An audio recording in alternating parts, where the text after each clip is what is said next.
Another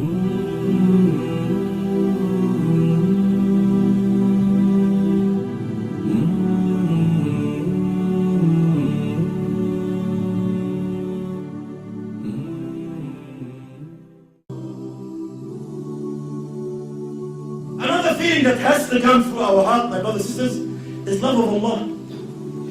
Allah subhanahu wa ta'ala is not to be worshipped only out of fear, only out of understanding, His glory subhanahu wa ta'ala. No, also out of love. Do we love Allah? Do you miss Allah subhanahu wa ta'ala?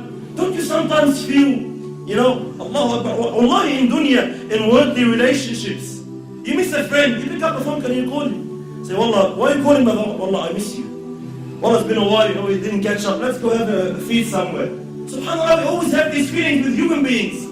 Lovers, SubhanAllah, a male and a female, a husband and a wife, Islamic environment, a husband and a wife. The guy is overseas, he hasn't seen his wife in a long time. He picks up the phone and, with no exaggeration, he is really enjoying the phone call. He doesn't want the time to end, theoretically speaking. He doesn't want the phone call. The wife more, usually, she really is enjoying the phone call. Please, call me again. We are enjoying the discussion. Why is it with Allah we don't have these feelings? Muhammad sallallahu alayhi wa sallam used to say, Arihna biha ya Bilal. Ya Bilal, call adhan, let us stress. We're tired of this garbage. We're tired of this dunya. Buying, selling, market, wife, kids, husband, all these, the trouble. Rasulullah wanted to be with Allah. He missed Allah. He loved Allah subhanahu wa ta'ala. The Sahaba learned from him.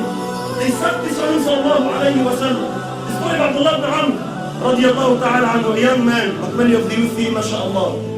A young man, in narrations, the difference between Abdullah ibn Amr's age and his father, Amr ibn al-As, was around 11 years.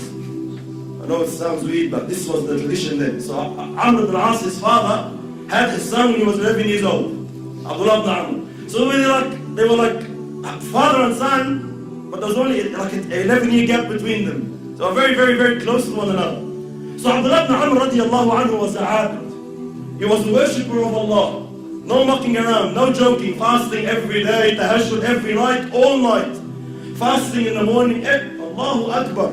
Dhikr of Allah, ibadah, da'wah, ilm, name it. He was one of these youth that dedicated themselves to Allah to the extent that his father had to force him to marry. He's one of those people that the father had to actually, no, get married. And it wasn't because of work or because he had the haram. No, he was dedicated to Allah. He didn't have time to think of these things. SubhanAllah. They don't exist in our time. So Abdullah ibn Amr radiallahu anhu was forced to get married. Allahu Akbar. I want you to imagine the feeling going through a young man's heart on his wedding night. What do you think of? Our youth are smiling, I know. Your wedding night, the first night, that's it, And for them, he didn't have he didn't meet his wife for 10 years beforehand. No. It's the first time to see his wife. It's the first time to actually, probably see a female in Medina.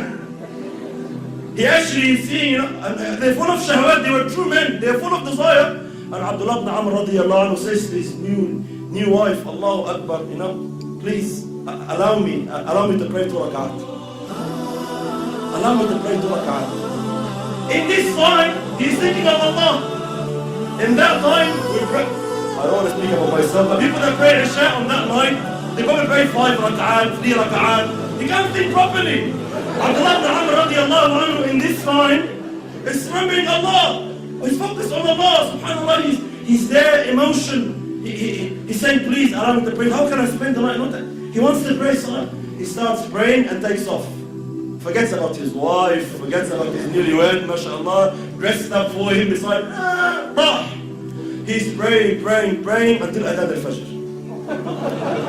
He forgets his wife in the first wedding night till Fajr. And then Fajr time comes, he's not going to miss his fasting because he's newly married. No way! He goes, sorry, tomorrow inshallah. Next day, same thing. Allow me to pray 2 rak'at. Forgets again. 3rd day, same thing. Forgets again. 3 days, the wife is there, he's there, nothing happened. SubhanAllah, Amr ibn al-As, the father, comes. He wants to check on his daughter-in-law. He goes, mashallah, how's my son? Give Abdullah my She goes, Wallahi, ni'ma الزوج. What a man you've brought up, Allahu Akbar. لم يفتش لنا كنفا ولم يطأ لنا فراشا. I don't know, you know better. I'm still in bed waiting, nothing happened. So Abdullah ibn Amr ibn al-As grabs his son from his, he grabs it from his abaya and takes him to Muhammad and says, deal with this guy, I can't deal with him anymore. So Muhammad says to him, no, you fast one day on, one day off, you don't pray tahajjud all night, a portion of the night you pray, a portion you sleep, your family has a right, your wife has a right, Deen has a right. He gives him the balance. But look at them, forget about the story. The man forgot his wife because of salat. Have you ever forgot anything because of salat? Anything. Anything in your life. Did you forget anything in your life because of salat? We forget salat, yes. I mean salat, I don't know, sujood, one rak'ah, yes. But did you ever forget something because of salat? Very, very rare. So my brothers and sisters, it's all about this love. If I love Allah, it's an opportunity. Allah is speaking to me. I'm talking to Allah subhanahu wa ta'ala. Take it, grasp it. How much time is left? Huh? No, Allahu Akbar. So subhanallah, it's these feelings, they have to go through your heart.